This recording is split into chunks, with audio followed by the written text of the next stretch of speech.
Hello friends, आज की video में हम बात करेंगे खांसी के बारे में। अगर आपको खांसी हो रही है, बलगम आता है, गले में खराश रहती है, लेकिन आप खांसी की सिरप नहीं पीना चाहते हो, आप खांसी की बेस्ट टैबलेट ढूंढ रहे हो, जो खांसी की जो बेस्ट टैबलेट है वो आप ढूंढ रहे हो, तो आप बिल्कुल चिंता ना करें। आज हम इस वीडियो में यही बात करने वाले हैं जो इन सभी समस्याओं को ठीक करने के लिए बनाई गई है, ऐसी टैबलेट्स के बारे में जो खांसी को सही करने का काम करती है। जैसे खांसी की टैबलेट जिसका कंपोजिशन है, जो खांसी की टैबलेट है उनका कंपोजिशन है टर्बुटालिन, एम्ब्रोक्सोल, गोइफेंसिन। तो हम आज बात करेंगे ये सभी दवाइयां क्या है, कैसे काम करती हैं और इस टैबलेट को कौन कौन ले सकता है, किस प्रकार की खांसी में इसको दिया जाता है और कितने दिनों तक इसको दे सकते हैं और किस तरह से इस टैबलेट को लिया जाए जिससे बेहतर रिजल्ट मिले, और क्या बच्चों में इस टैबलेट को दिया जा सकता है। तो ये सब जानने के लिए वीडियो में अंत तक बने रहें। देखिए, टर्बुटालिन, एम्ब्रोक्सोल और गुइफेंसिन ये एक कॉम्बिनेशन मेडिसिन है जो मुख्यतः खांसी और श्वास से जुड़ी हुई बीमारियों में दी जाती है, जो तीनों मिलकर काम करती हैं। एक श्वास की नली को खोलती हैं, दूसरी बलगम को पतला करती है और तीसरी बलगम को बाहर निकालने में मदद करती है। अब हम बात करेंगे टर्बुटालिन की। टर्बुटालिन एक ब्रोंकोडायलेटर है। इसका काम फेफड़ों की नलियों ब्रोंकाई को खोलना होता है, फेफड़ों की नलियों और ब्रोंकाई को खोलना होता है। जब हमें अस्थमा, ब्रोंकाइटिस या खांसी के साथ श्वास फूलने जैसी तकलीफ होती है तो हमारे फेफड़ों की नलियां सिकुड़ जाती हैं, तो टर्बुटालिन उन्हें रिलैक्स करता है जिससे हवा आसानी से बाहर आ जा सके और श्वास लेने में राहत मिले। दूसरे नंबर पर गोएफेंसिन। तो गोएफेंसिन एक एक्सपेक्टोरेंट है, यानी यह बलगम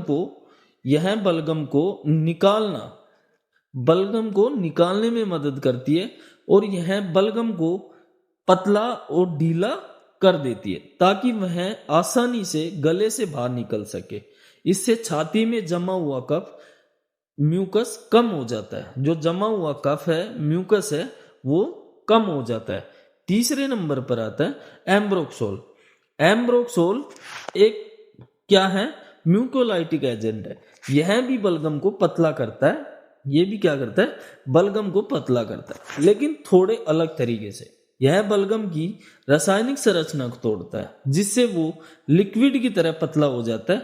इससे खांसी के दौरान बलगम आसानी से बाहर निकल जाता है और गले में इरिटेशन भी कम होता है। इस तरह की सभी दवाइयां मिलकर काम करती हैं, इस टैबलेट।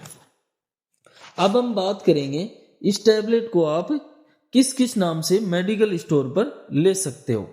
जैसे कुछ पॉपुलर नेम है अस्ताकाइन टैबलेट, वेंटेक्स 40, Grilinctus BM, Ascoril plus tablet, एमसोल्विन टैबलेट।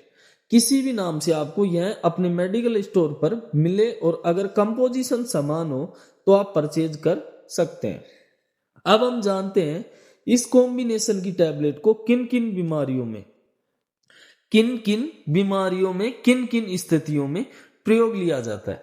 तो सबसे पहला यूज है प्रोडक्टिव कफ, यानी वो खांसी जिसमें बलगम निकलता है। प्रोडक्टिव कफ का मतलब होता है कि वो खांसी जिसमें बलगम निकलता है। दूसरा यूज है ब्रोंकाइटिस, यानी अगर श्वास नली में सूजन आ जाती है तो इसे दिया जाता है। अगर श्वास नली में सूजन है तो इसको दिया जाता है। तीसरे नंबर पर है अस्थमा, श्वास फूलने और सीने में जकड़न होने की स्थिति में भी इसका प्रयोग किया जाता है। अगर श्वास फूलता हो या सीने में जकड़न हो तो ऐसी स्थिति में भी इसको दिया जाता है। चौथा है सीओपीडी, जिसको लंबे समय से श्वास लेने में दिक्कत रहती है, उसमें भी इसका प्रयोग किया जाता है। पांचवा है कॉमन कोल्ड या चेस्ट कंजेशन, जब गले या छाती में बलगम जमा हो जाता हो, म्यूकस जमा हो जाता हो, तब भी यह टैबलेट दी जाती है। इस तरह से अलग अलग कंडीशन में इसका यूज किया जाता है और चेस्ट में जमे हुए बलगम को बाहर निकाला जाता है। अब हम बात करेंगे इसकी डोज के बारे में। आमतौर पर इसे दिन में कितनी बार दिया जाता है? 2 से 3 बार खाने के बाद, 2 से 3 बार खाने के बाद लेने के लिए दिया जाता है। एक बात का ध्यान रखना है आपको, अपनी मर्जी से इसकी डोज को घटाएं बढ़ाएं नहीं, क्योंकि टर्बुटालिन के अंदर ब्रोंकोडायलेटर का प्रभाव होता है। ज्यादा डोज लेने से दिल की धड़कन बढ़ सकती है और इस टैबलेट को हमेशा ठंडी और सूखी जगह पर ही रखें। सीधे धूप और नमी से इसे बचाएं। अगर खांसी में आपको जल्दी राहत पाना है तो खूब पानी पिएं, धूल और धुएं से बचें। एक बात का आपको विशेष ध्यान रखना है, इस टैबलेट को लेने से पहले अगर आपको दिल की बीमारी है, हाई ब्लड प्रेशर है या थायराइड है, अगर इन तीनों में से कोई समस्या है तो इनके बारे में आप डॉक्टर को जरूर बताएं। गर्भवती अगर कोई महिला है, स्तनपान कराने वाली महिला है, तो उसको अगर बहुत ज्यादा आवश्यक है तो ही ये दवा दी जाती है। अगर आप एंटी डिप्रेसेंट या हार्ट रिलेटेड मेडिसिन ले रहे हो तो इसके साथ उसका इंटरेक्शन हो सकता है, तो इसके बारे में भी आप अपने डॉक्टर को अवश्य बताएं। अब हम बात करेंगे इस टैबलेट को लेने के बाद क्या क्या साइड इफेक्ट देखने को मिल सकते हैं।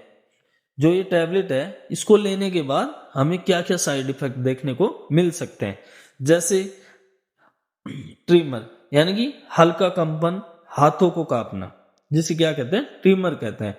दिल की धड़कन, पल्पिटेशन, सिर दर्द, हेडक, बेचैनी, चक्कर आना, मुंह सूखना, गले में इरिटेशन होना, कभी कभी मतलियां उल्टी होना। तो ये सारे क्या है? साइड इफेक्ट है। अगर ये साइड इफेक्ट हल्के हैं तो ये कुछ समय के बाद अपने आप बंद हो जाते हैं, लेकिन अगर श्वास लेने में तकलीफ बढ़ जाए या दिल की धड़कन बहुत तेज हो जाए तो तुरंत इस टैबलेट को लेना बंद कर दें और अपने डॉक्टर को तुरंत बताएं। तो दोस्तों, टर्बुटालिन, एम्ब्रोक्सोल तथा गुएफेंसिन टैबलेट एक पावरफुल कॉम्बिनेशन है जो खांसी, बलगम और श्वास की परेशानी से राहत देती है। अगर आपको ये वीडियो महत्वपूर्ण लगा हो तो वीडियो को लाइक करें, कमेंट करें, शेयर करें और चैनल को सब्सक्राइब करना बिल्कुल ना भूलें, ताकि इस तरह के वीडियो आप तक सबसे पहले पहुंच सके।